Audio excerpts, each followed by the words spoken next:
And Dr. Kathy Anderson will be introducing our first speaker.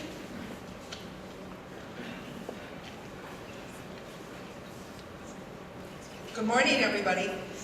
I have the great privilege of introducing our first speaker today, and it is C.J. Bentley. C.J. Bentley is from Michigan Humane Society. She is the Senior Director of Operations, and she will be talking about assessing canine behavior in shelters. I'm going to read you the little blurb that she gave us, and then I'm going to add a few comments, because I don't think C.J. said enough. So, C.J.'s like, oh, God. C.J. is an animal behavior expert and Senior Director of Operations for the Michigan Humane Society. She routinely appears in local media and has helped launch, develop, and manage many innovative pet behavior and training programs, including Positive Start within the Michigan Humane Society. She is the past Executive Director and current member of the Association of Professional Dog Trainers. So that's a nice little introduction. But I have to tell you at a personal level that I've known CJ a couple years. CJ is an all-around awesome person. She has been very gracious and has done outreach to the shelter that I work in, has come out, done continuing education, and then has invited us into their organization and spent not 1 but 2 days with our staff doing educational things. To me, CJ is truly the epitome of what a good community partner is, both as a person and as an organization. And it is with great pleasure that I introduce CJ.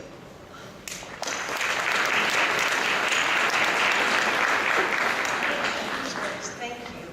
Okay, I have no idea what I'm doing. I don't know how, let's see. I don't know how to advance my slides. Okay, well, we'll just be on the first slide all day. It'll be kind of... I don't know.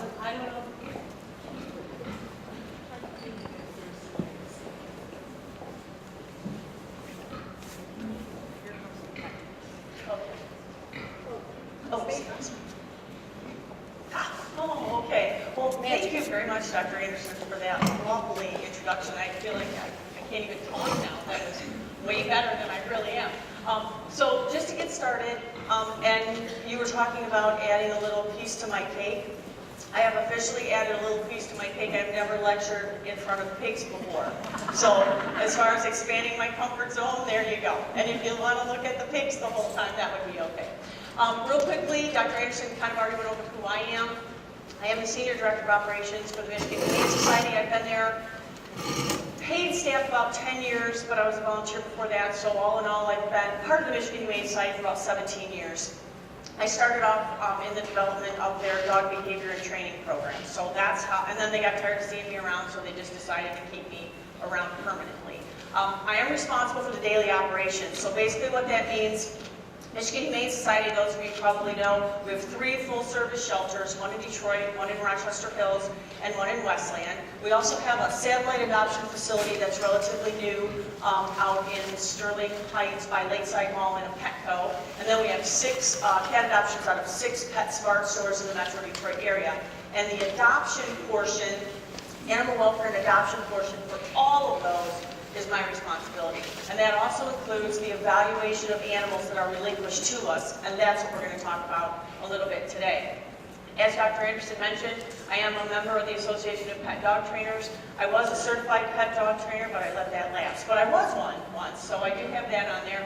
I'm a dog behavior consultant. Right after I got married, bought my first house, had to have a puppy, drove to Humane Society, adopted the puppy. He was horribly aggressive, lived with him, and managed his aggression for about 16 years, and he's why I stand here in front of you today, bless his little heart.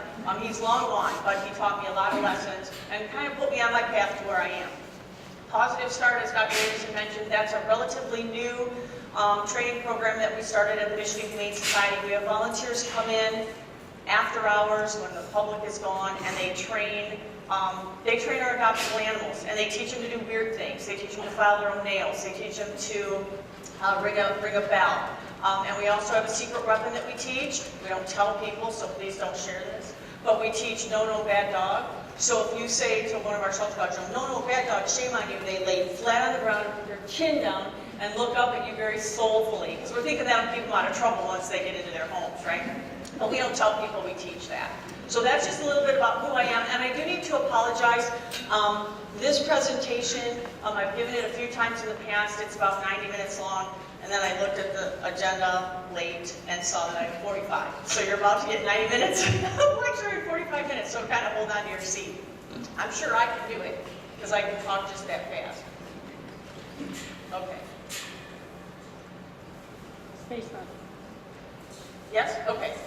So, this is what we're going to go over today. We're going to talk about a brief history of temperament tests, sort of how they got started for those of you who aren't familiar with them. And what we're going to be talking about today is pretty much mostly dogs. Okay? We are working on doing some stuff for cats. There really isn't anything formal. The ASPCA has some stuff they're trying. We're kind of trying some stuff ourselves. But today, most of what we're going to talk about is dogs. So we'll talk about history of the temperament test, kind of where we are today, where we could be going in the future, with your help, hopefully. My dream world, which I'm sure you'll all sit on the edge of your seat waiting for that. Asilomar reports. How many of you are familiar with Asilomar reports? You know what they are and what they do and what they're for? Not too many. Okay, we'll go over that real quickly. And then we'll talk about our PAT, which is our personality assessment test. Okay, so that's our temperament test, but we call it personality assessment because it really is more about assessing the personality of the animal. You can't really tell the temperament in the 20 minutes or 30 minutes of time, right? So we'll talk about personality assessment, how we do it, why we do it, and where we do it, okay? Please, if anybody has any questions, I know I'm going to go through this kind of quickly. If I mumble, which I tend to do, or if I go too quickly, please don't hesitate to raise your hand and ask me to slow down or re-explain something. The rule, though, is if your question starts with my dog, or I have a dog, or my friend's dog, just see me after, okay? Okay. So, history of temperament tests.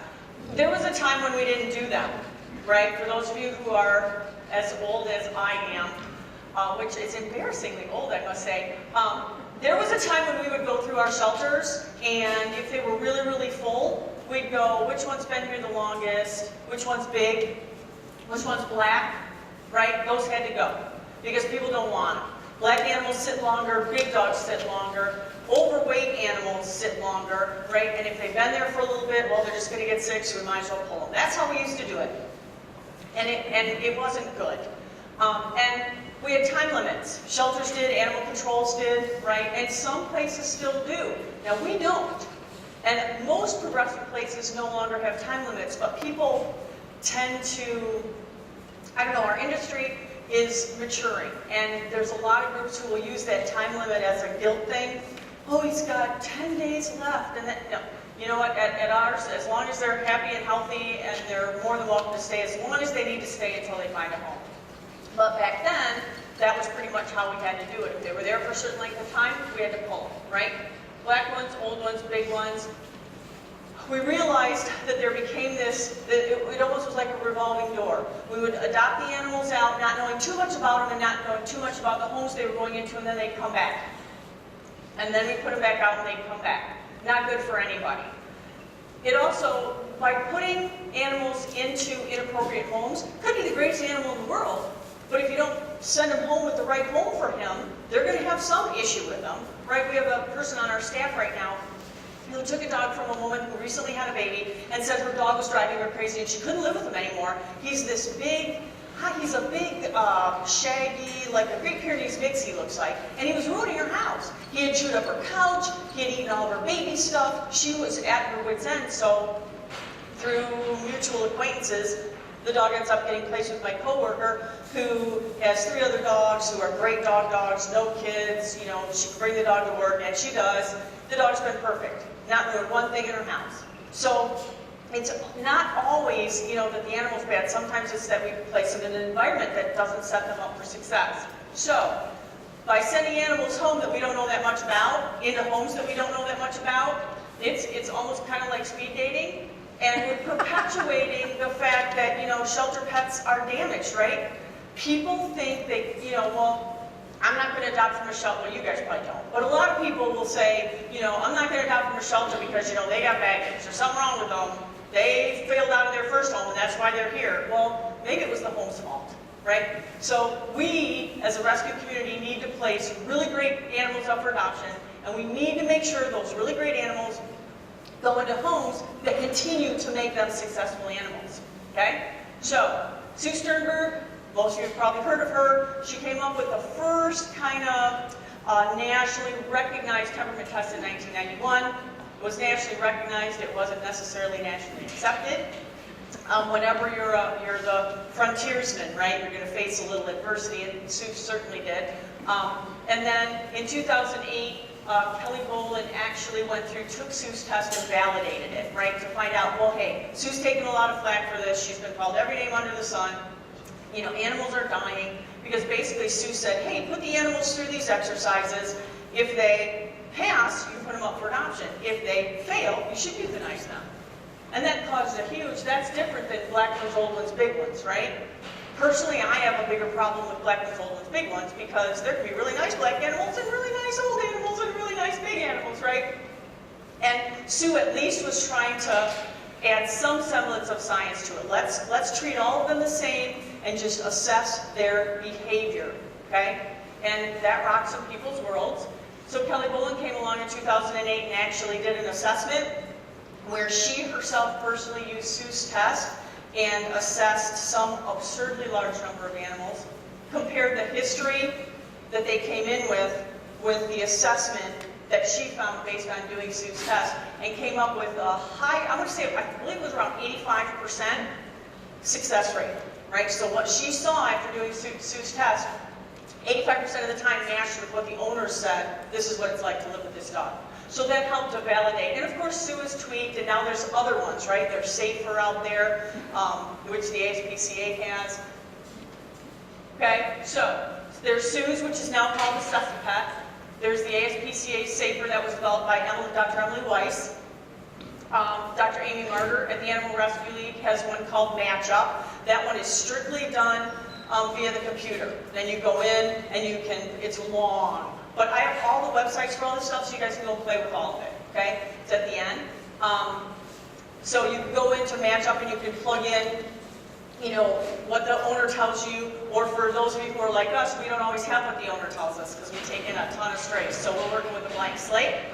And you can take in, answer some questions, put in what you know, and out will come for you a customized kind of, this is the personality of your dog, okay?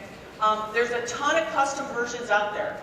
Probably any group you can ask, you know, do your temperament test, and they'll say, you know, some of them will say yes. The ones that say yes, you can ask them which kind.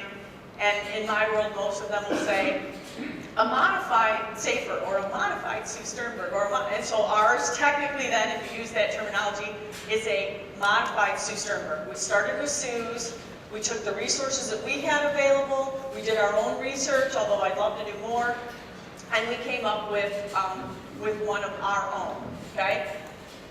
Validation, we have not gone through an official validation process for our temperament test, and that's our next step. We need to do that. Okay? I can't wait, and it'll probably take a couple years to get that done properly. I can't wait to get that done and be able to say to people, you know, this is our success rate, or these are things we need to tweak so we can tweak them to make the test even better. Because a lot of people think that the reason that we temperament test animals is to decide who lives and dies. And that's not right. That's not why we do it. We do it because, quite frankly, the divorce rate's really high in this country. And animals, it's no different, right? You're going to spend the rest, you 15, 16, 17, 18, 20 years with an animal? You're going to decide in 20 minutes for the next 17 years? Okay, well, sometimes it doesn't work out. And if we can do the best that we can to try to determine the personality of that animal and help guide the people, we actually have a free phone app. Yes, ma'am? Oh, you're telling me what time it is. Thank you. We have a free phone app that we developed called Bright Dog. I think you can access it off of the Michigan Humane Society website. You can also get it on your phone. And you can answer 13 really easy questions, and it'll give you a color. And then we want you to come into our shelter and say, forget breed. I don't care about the breed. I'm an orange, and I want an orange dog. Because we've assessed that orange, right, matches your orange lifestyle. So we're really trying, and I know you guys are going to find this hard to believe, but we have a lot of pit bulls. We do place them up for adoption, and because we place them up for adoption and nobody wants them, we have kennels full of them waiting for good homes. And so that's part of our color code, right? Green is easy in our color code. We got a lot of green pit bulls. So we're hoping people come in and go, I'm a green, not I want a border collie or I want a beagle. I want to be a green. So, and we laugh at each other because most of those of us who work at MHS are green too. None of us wants a complicated animal. Okay, so let's talk about where we can go. Okay, that was a little bit of the history. Let's talk about where we can go. So, the most important thing that I want to do as far as my next steps at Michigan Humane, and if anybody's looking for a research project and would like to help me, just swing by and see me. Really want to validate my test. I want to tweak it. I want to see how accurate it is, make it more accurate, make it better. And if it is pretty darn good, or the parts of it that are pretty darn good, really like to tell people. Because those of you, I'm old, so I don't Facebook or YouTube or Twitter or any of that stuff. I don't even know how. But stuff flies around, because my coworkers will tell me. And it's like, you know, people will say they've seen things or they've heard things, and the misconception about temperament testing is really frustrating to me. Because not everybody does it the way we do, but if you're doing it responsibly, it is and can be a good tool. We just have to validate it scientifically so that we can make it better and we can show other people and teach how effective it can be. So, we need to validate it. It needs to be consistent. And like Dr. Anderson said, we've been working really hard with an organization that she's associated with, and others now we're inviting to our place to come and watch us do what we do. Because we have started aggressively transferring animals about. We take them in, we send them out. Because not all animals are successful in my environment. They're not. I have very large kennels, really large kennels. Between my 3 main facilities, if I'm not full, which I should never be totally full, but I can tell you in the summer with cats and all, 300, 600, I could have 900 animals in my system, okay? Not all animals are good in that sort of environment. Some of them need a home environment. I've got foster homes, but of my 900 animals, if I have 100 foster homes, what does that do for the other 800 who would show so much better in a home than they would in a kennel? So we'll transfer them to, rescue groups who can take them in the home. Some rescue groups will transfer animals back to me because they've got animals that, I don't care where I am. This is happy day. Look at all the animals here. And they look happy and they look great. People come in and see a nice happy animal and they go home. So if I'm going to move animals around like that to increase their chances of getting adopted, the consistency, if we can all be speaking the same language and all at least use the same criteria for assessing their behavior would be great, because then when they leave our place, we have a better chance of getting them into a good home. Owner info. January 22nd of this year, we revamped our entire intake program, right? So now we have intake by appointment, which means if you want to relinquish an animal to me, you need to call and make an appointment to do that. And when you do that, I will then spend half an hour with you asking you questions about how your dog behaves in the home. Because as good as I can make my temperament test, it's never quite as good as what it's actually like to live with the animal. How is he with kids? How is he when you trim his nails? Do you have cats? How about other dogs? I mean, it's a huge, can you take stuff out of his mouth, right? It's a huge, big picture. We're trying to marry the owner information with what we find during our cat test. There's a CBARC 2, which, again, the website's at the end of this. You guys can mess with it, which is a web-based questionnaire. Anybody can use. You can sign up, and you can plug in. It's different questions to ask owners, and you can plug in the information, and then it will print out kind of a report for you. It's very interesting. I have a lot of fun playing on it. It's really long. It's really sad. I mean, think about it. If you ever have or know anybody who's had to relinquish an animal to the shelter, I mean, sometimes people have no choice. Even then, it's their beloved family member. It is extremely difficult for me to even ask them to give me a half hour of their time to tell me about that animal. Sometimes they're just too sad, and it hurts too much, and they can't. They just want to drop them off and leave. Sometimes they don't care. Just take them. Your problem, not mine. So the CBARC looks great to me, but it's really long, and I'm not sure I can get people to do it. So because you may find this hard to believe, but rescue people, we don't always play nicely together. And which is weird because we all want the same thing, but for some reason we get nitpicky with each other as far as the proper means to that end. We can't seem to agree all the time. So I wonder if my dream is even possible, you know, that we could use the same classification system. I think the Asilomar Accords were sort of designed to do that, but by the number of hands that were raised here, the information with regard to Asilomar Accords isn't out there like it should be. So we're going to work to try, if Asilomar Accords aren't the way to go, then I'm the type of person that's going to create my own. We'll move forward somehow, because we in Michigan, we could do this. We can be better at this. We can save more lives by working together. And if national programs aren't going to work, then we'll just come up with a Michigan program and do it ourselves. So if we all spoke the same language, it would make life so much easier. We've got a website that we post animals on, and lots of groups participate with it. Linda Rader, probably most of you know her, she manages it. And we're trying to all speak the same language. So if I post a Pomeranian up there who is terrified to be in a kennel in my place, and they need a rescue group to come and take him so he can be in a home and behave more normally, right? Settle down a little bit, less chance of him getting sick, higher chance of getting adopted that way. If I described him in the same way, then the groups who are interested in him would go, oh yeah, oh, I know someone, or yeah, we'll take him. Because groups take different classifications of dogs. If a dog bites someone and put punctures in them, I'm not going to place them. But there are groups who will. So if we all speak the same language, right? If we give them levels, so if we could say, you know, you're level 1 aggressive, you'll growl, but you won't bite. I'll work with that. Okay? Not all groups will. I have a behaviorist on staff. Maybe I take theirs and swap them out for something else. A nice, friendly pit bull, that would be great. But what is friendly, right? What does friendly mean? If I say, oh, he's really friendly, does that mean he plows you down when he says hello? That doesn't make him a bad dog, but I need to know, because I'm not going to place him with a 3-year-old child if that's how he says hello. Okay? He'll get placed, just not with a 3-year-old child. Calm, fearful, right? What's the difference between fearful and timid? Well, okay, so we need to come to an agreement on those definitions so that we can put animals in the right places and then place them in the right homes. It'll help us develop better relationships between our groups here in Michigan, and it'll help us to make better decisions on behalf of the animals. Because I have some significant fears, and I would not want to be placed into an environment where I had to face those fears every day. It would make me bitchy, okay? We don't want to do that. Luckily, public speaking is not one of my great fears.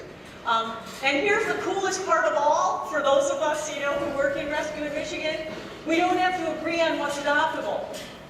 We can agree on the definition. This dog is this cat is this. If it's not adoptable in my high volume facility, but it is adoptable in yours, great.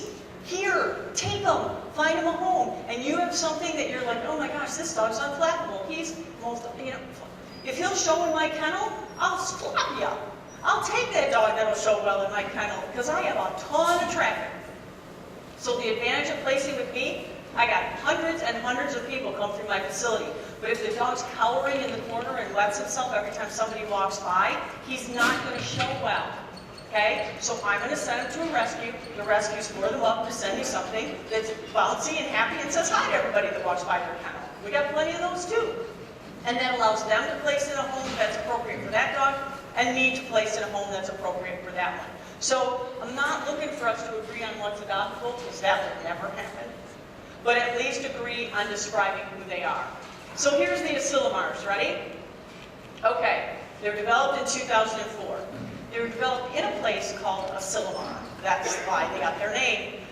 They were designed to create commonality across the country, okay, for rescue groups. They broke the classification of our adoptable animals into 3 categories: healthy, treatable, and untreatable. Okay? Now, technically, that treatable category has 2 little subcategories. Has 2 little subcategories. Okay? They can be treatable, manageable, which means they have an ongoing medical or behavioral concern that will be with them for the rest of their life. But they can live a happy, healthy, and pain-free life if you manage that condition. okay? So what you might say, and I had one, so I can kind of talk about them. I had a Cocker Spaniel Border Collie mix, believe it or not. And she was the best dog I ever had, actually, although most people get nauseous when I talk about that being the mix. And I had children, young children too. It was great. She was a great dog. But what comes with Cocker Spaniels? If you're going to get a Cocker Spaniel, you're probably going to have chronic ear infections, right? And so if you have a Cocker Spaniel that has chronic ear infections, those are treatable. Surely not going to euthanize a dog for having chronic ear infections. So that would count as treatable, manageable, because they're never going to go away. You're going to consistently be treating those, okay? Treatable, rehabilitatable would be a dog maybe that comes in, has a broken leg, right? It's fixable. Once it's fixed, they're on their way, good, right? I rehabilitated them. So the three big buckets are healthy, treatable, and untreatable. Just know that in the treatable category, you can be treatable, manageable, or treatable, rehabilitatable. Temperament testing in Asilomar, okay? We do our temperament test. Once we complete the temperament test, we assign them into one of those categories. Excuse me, that's going to make the bike really fun. So if everything is great, their health is good, they seem behaviorally sound, nice dog, they're healthy. In my place, they go right up for adoption. Once Dr. Cece sterilizes them, they go right up for adoption, okay? So, treatable, again, it could be a medical thing that we can fix or something that we can manage, or it could be a behavioral thing that we could fix or we could manage. I can talk to this group. It's funny, I'm more comfortable in front of groups like yours because my best example was this poodle that got relinquished to us because he wouldn't stop mounting his owner. And I'm not kidding. They play these jokes on me all the time, and so the behavior says, hey, come on in, I want you to meet Louie. And they don't tell me anything more. So I walk into the facility, and I'm not kidding. You couldn't, wink, and Louie's on you, okay? You sit in a chair, there's Louie. It was really bad. No one could live with Louie. We sterilized him. So it took our behavior person probably a good month to redirect that behavior and teach him to do something else. He has been living in his new home for almost a year now. He's just my favorite story. But that was treatable. It was a treatable behavior issue. We worked with him. We fixed it. He's a good boy now. Off he goes, right? Now, you could maybe say there was a little bit of management in there because the owners do have to kind of know the signs to look for if he gets that look in his eye. But he's been a really good dog, okay? Untreatable, right? Okay, untreatable is where things get tricky because untreatable means there really is no option for the animal, okay? Now here's where it gets tricky. The way they defined it, and I think they had to do it this way, so I understand it just makes our lives kind of difficult. It's based on what the average compassionate person in your community would be willing to do for the animal. Okay? So, community being what? I have a Detroit community, and I have a Rochester Hills, Oakland County, richest county in the state of Michigan community. So when I look at my animals, it gets a little tricky for me, because if I have a dog, we were discussing a dog we have right now. He is, and I have pictures on my phone if anyone wants to see him, he is a drop-dead gorgeous, probably about 1 year old, I think, German Shepherd. Okay, to tell you what my staff thinks of him, they named him Brad Pitt. Okay, so he is a gorgeous dog and seems to be very friendly, although at this point he's on significant pain medication. His leg's messed up. They did the radiograph, is that what it's called? Right, on Thursday or Friday. Apparently below the elbow is shattered. Now, I'm not a veterinarian, so you guys will know more than me, but it's shattered to the point where, and Dr. Fisher, probably many of you know him, if he can't put it back together, I'm not sure anybody can put it back together. Apparently there's a nerve in there, and it's really, and there's nothing really to put back together. So we're trying to decide whether or not to amputate Brad's leg, because I don't think it can be fixed. It surely can't be fixed for what I can pay for it, right? So on Asilomar Accords, I could amputate his leg. He's a big dog, it's a front leg. It's not great. It's not a great option for him. So we have some difficult decisions to make, and we have to take our resources into account. So I bounce that out to the community. Would the average member of my community be able to treat Brad? Probably not in the Detroit area, right? So technically in the Detroit area, Brad may be classified an untreatable animal, because a lot of people can't afford the type of surgery that it's going to take to make him better. But because I've got shelters all over, I kind of go middle of the road, so I'm going to call him treatable, and we're going to do our best to try to save him, even if I can't save his leg. But it gets a little tricky with regards to what category I put these animals in based on the different communities that I personally have facilities in, okay? When we talk about assigning Asilomar Accords, it's really important because those Asilomar Accords are used to judge our nation and how we treat homeless animals. So when we talk about my temperament test, my PAC test feeding into the Asilomar assignments, it's really important that I get it as accurate as I possibly can. Because if I put crap in, I'm going to get garbage out. And my Asilomar Accords are not going to be assigned properly. And that's going to be a mess. Because people make decisions, they give grant money. And they do all this stuff based on how we treat the animals that come into our facility. Right now, the Michigan Humane Society adopts out 100% of its healthy animals. So if an animal comes into my facility and is behaviorally and emotionally healthy, it's going to get a home. We're working toward 100% of our treatables. Our goal is 2015. We are, the last report I saw, I think we're at 85%. I think it's right around 83 probably percent of our treatables find homes. So we're getting there. Untreatables, obviously, those are animals who wouldn't be placeable anyway. And we do, unfortunately, get a fair amount of those because of the communities by which we pull the animals, right? If I've got a dog that is going to rip the face off of everyone that he looks at, he's not treatable to me. I'm not going to place him out in the community. Because, and I have the most awesome article as to why I won't do that, one thing is dangerous, but when we talk about perpetuating, I put one bad dog out there that bites 5 people, who do you think those owners are going to tell where they got the dog? Me.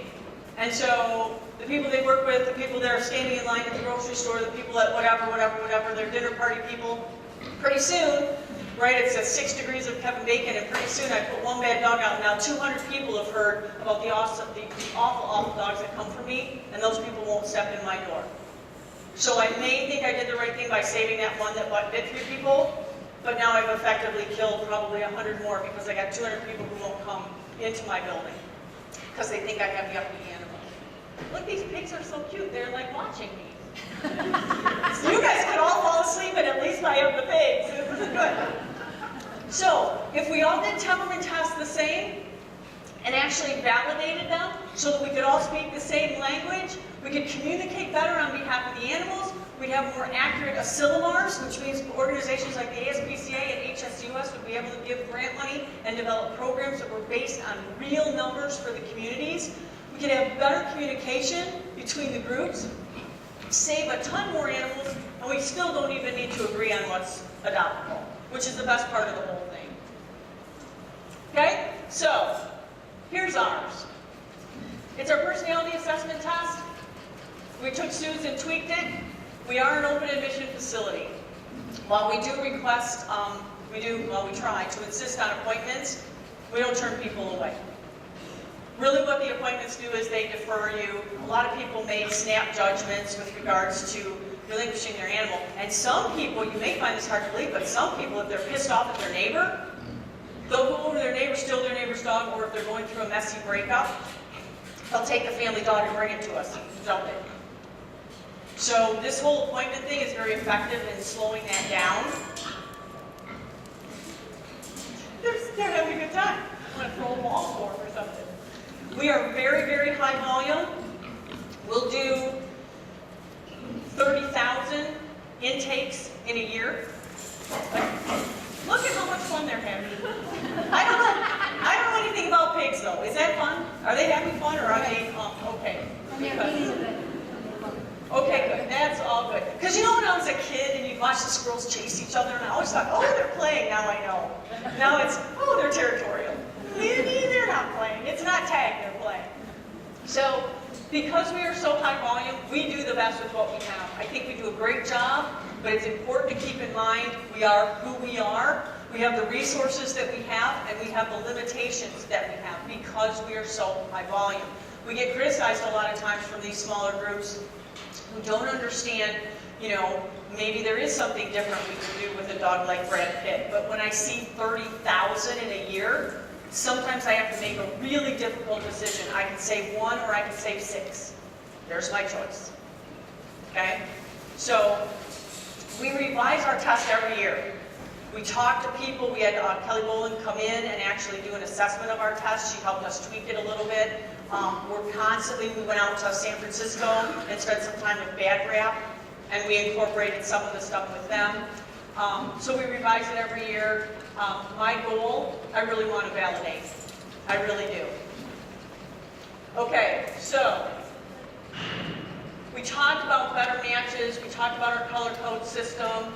How safe, if you're involved in any sort of rescue and you don't temperament test or you don't do a behavior assessment and you're trying to decide whether or not it's right for you, that red line, that's all you need to figure out. What are the risk factors? Is it worth taking the time, find out what the heck's going on with the dog or cat? Is it worth placing it? Is it worth the risk? One of my friends emailed me over the weekend. I live in Waterford. Waterford is anti-pit bull. You can't have a pit bull in Waterford. Someone went to her rescue and wanted to adopt a pit bull and lived in Waterford. And she texted me and said, CJ, is this going to be a problem? I said, well, I don't run the city of Waterford, but I do know that if an animal control officer looks at the dog and goes, looks like a pit bull, it's gone. And I was about to say to her, if he's perfect, I'd risk it. Because, you know, police budgets are tight. They don't have time to drive all around and look at the pit. And if he's perfect, and no one's going to complain about him. She emailed me back and said, you know what, we had to tell him no because this dog is good, but he's not great with all other dogs. And it would take one mess up, just one. And even sort of, I said, well, do his neighbors like him? Because if his neighbors are pissed, if there's a neighbor thing, don't risk it. So she had to turn him down because cities have certain rules and regulations, and if he was perfect, it would have been okay. But if he's not perfect, so was it worth it to her to place him? It was not. He'll get placed, just not in Waterford. So we want to reduce the returns, bites, and we want to reduce days in shelter. Oh my gosh, if we hear that one more time. Dr. Cece and I, we dream it. Days in shelter, days in shelter. We're trying to reduce our day, right? We saw thing on cats. They're in our facility 24 hours while they're sick. That's it. It doesn't even take any longer than that, probably not even that long. Sometimes they come in sick, right?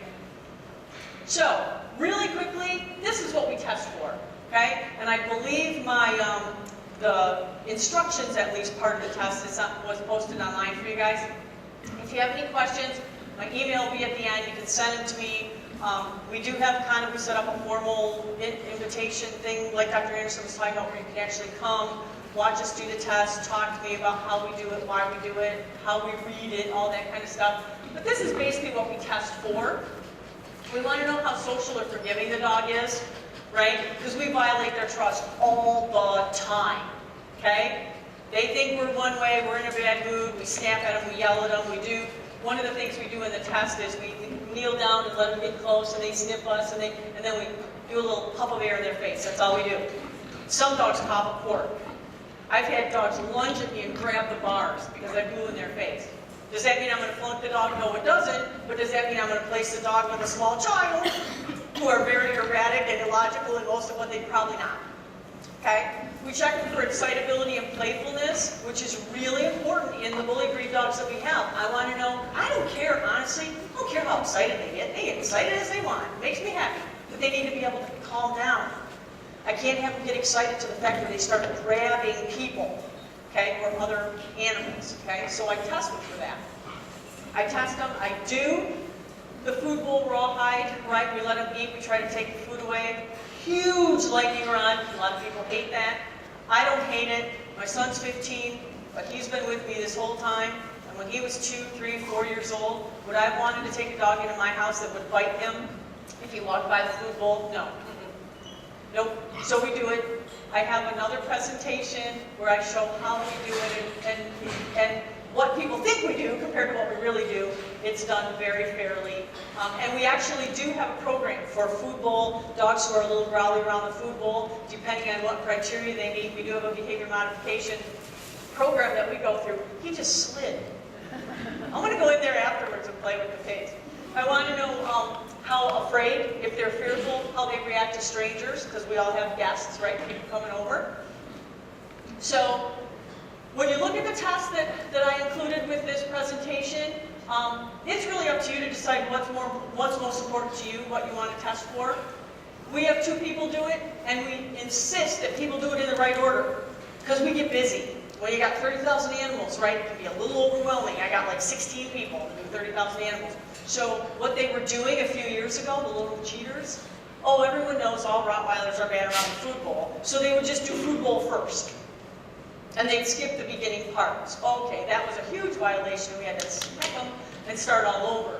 Because you need to get to know the dog first. You know, that'd be like me walking up to someone I didn't know and getting right in their face and giving them a big hug. For those of you who know me, I have a huge personal space bubble, and no one can hug me ever. It's a big joke at work. But it would be a huge violation to all of a sudden do something like that to an animal that you didn't even take the time to know. So we insist that they do it in the right order. We train everyone. Our evaluators are certified on how to administer it properly. And we really try, because I've got 3 facilities doing this with 3 different teams of people, so the consistency in identifying the personalities of these dogs is a constant challenge for us, although we've started rotating our people from facility to facility, which helps eliminate the consistency problem. We talk about when.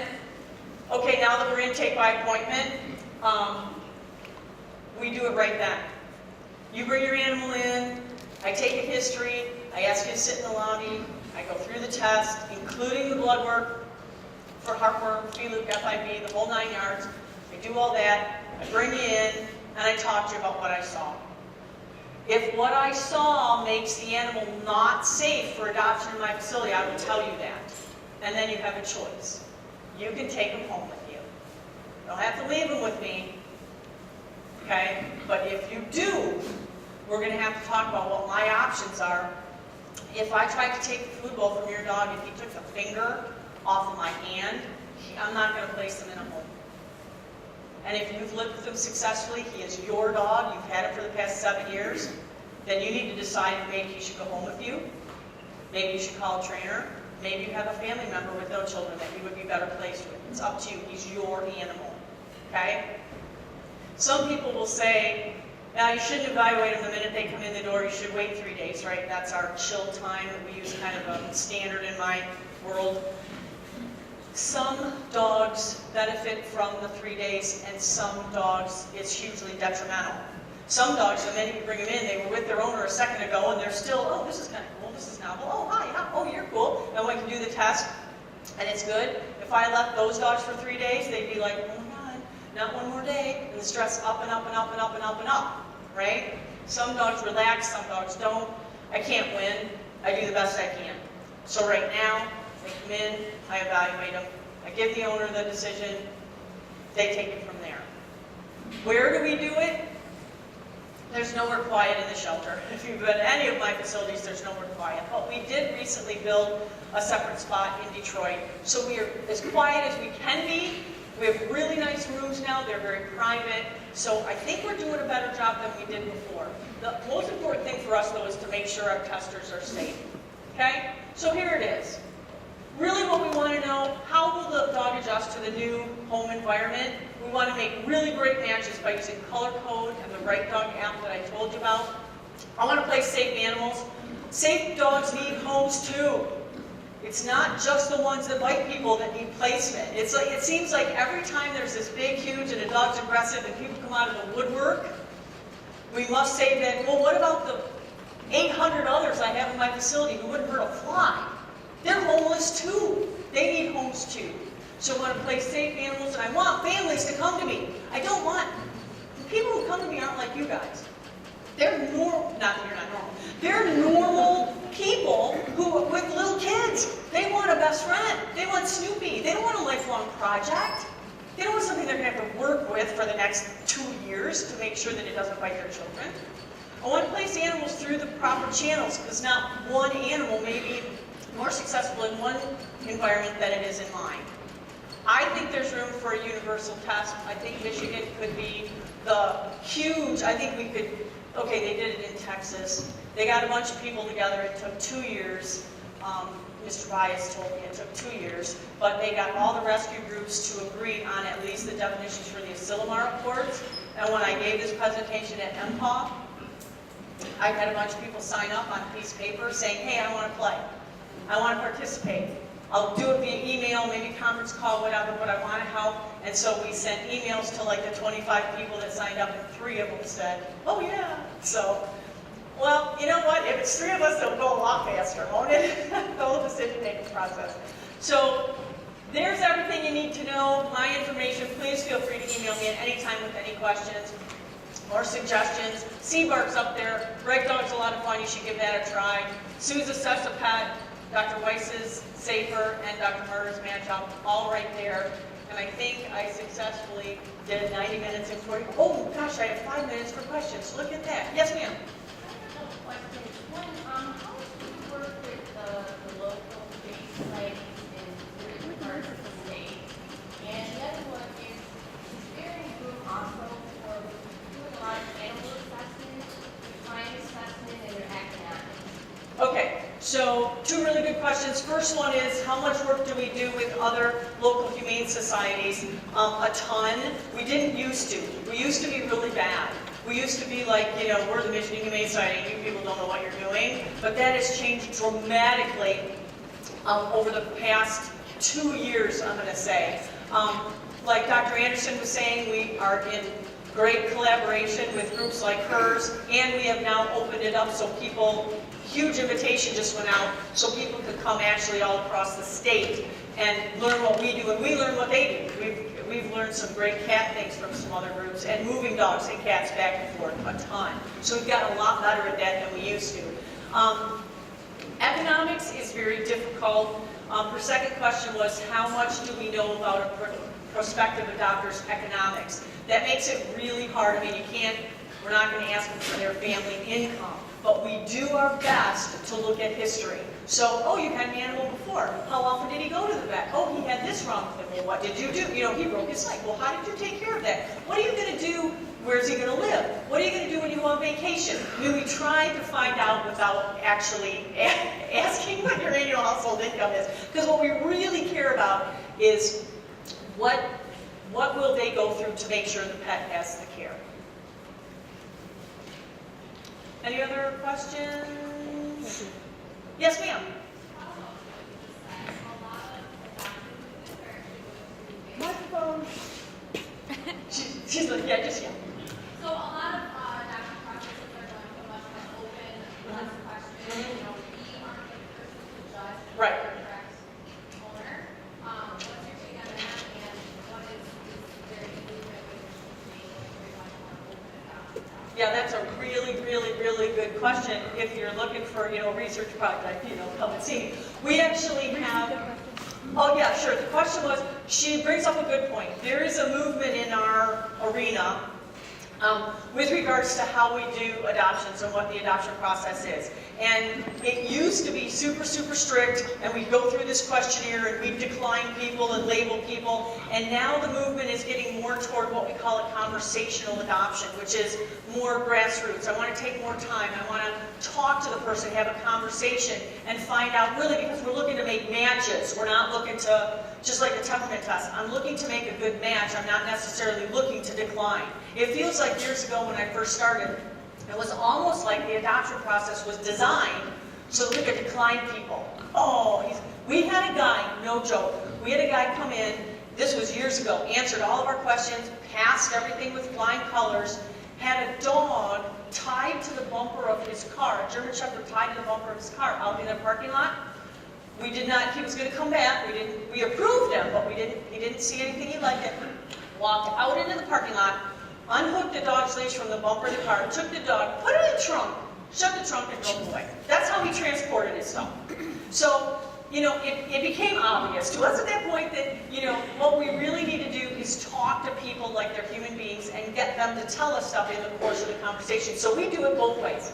In our facilities, because the high number of people that come through, and on Saturday, we really don't want you to have to wait 2 hours to adopt an animal, so we got to kind of crank it through. There are questions. We hope we hope to get that right dog started. So we had a guy come into our West End facility the other day and go, "Hi, I'm a yellow." That was perfect, because then we really didn't need to ask him anything. You know, we could talk to him about where the dog would stay and all the basic stuff, but he already knew the type of dog that he wanted. We have at our 6 PetSmart facilities, it is totally open like that. There's maybe like 7 suggested questions, and mostly we're trying, because they have time. And so what we're trying to do is determine return rate, and we follow up. We have an adopter support program, so all of our adopted families are contacted 1 week, 1 month, and 1 year after adoption to find out how things are going, behavior issues, and that helps us make our adoption process better. But we have no more dissatisfaction or returns doing it the open way than we do our, so we're now kind of trying to blend the two. Yep.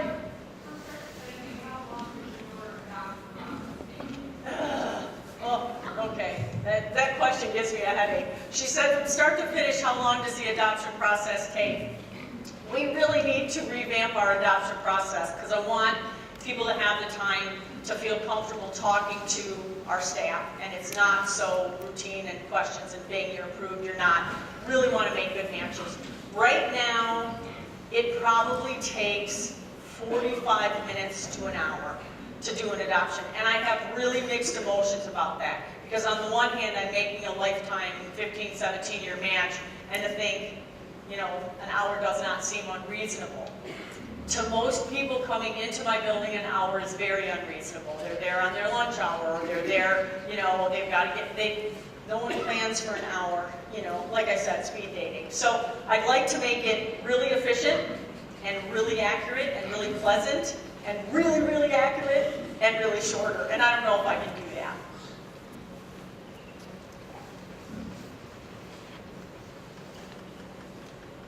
Just a thought, have you thought about having like a kiosk as they come in to do the right dog test?